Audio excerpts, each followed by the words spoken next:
There were children once.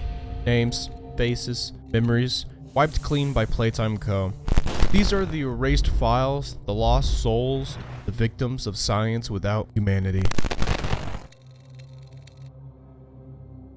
The ground beneath your feet. Dr. Harley Sawyer, known among his colleagues as the Doctor, was the lead scientist of the Bigger Bodies Initiative. His goal? To push the limits of consciousness transferring, fusing human minds with toys. But every failure was just another body, another lost child.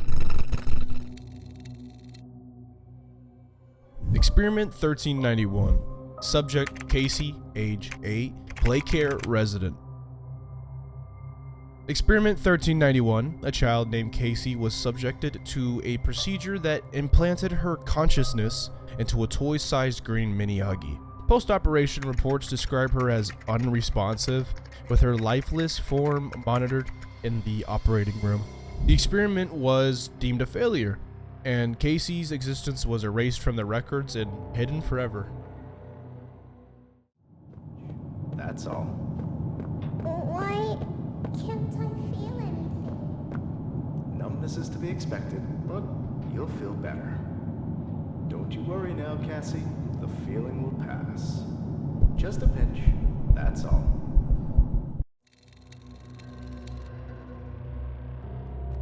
Experiment 1393. Subject Timmy, age 7. A bright, energetic child until Playtime Co. took him. Experiment 1393. Timmy, another young victim, was integrated into a toy-sized Bron.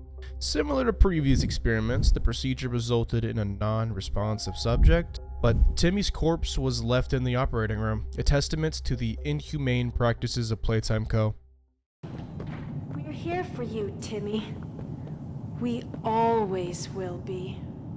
I know you're scared. You're hurt. But this is Playcare.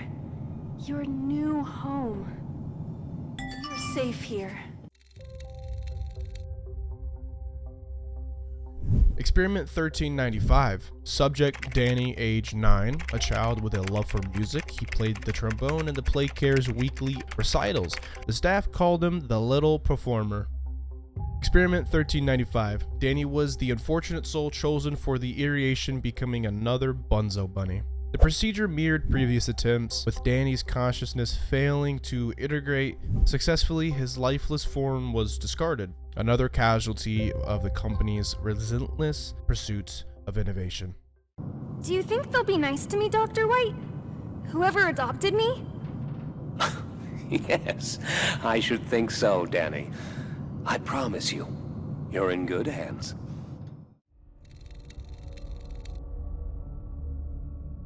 Experiment 1398.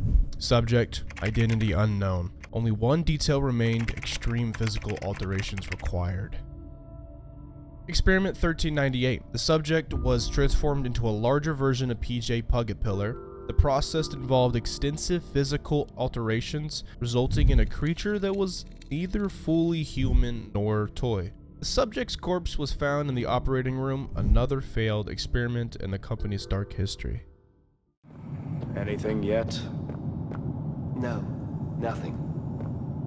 Cognitive functionality appears minimal at best. Great. Send him up to secondary lab. Experiment 1399. Subject unknown. Final experiment in the documented trials. Experiment 1399. The files documented case involved a child placed into a toy-sized Bubba Bubbaphant. As the previous experiments, the procedure resulted in a non-responsive subject. The child's lifeless form was left in the operating room, a silent witness to the horrors conducted within the walls. Not getting much response here. Hold. No eye movement. Stand by. Subject appears stable. Operation clean.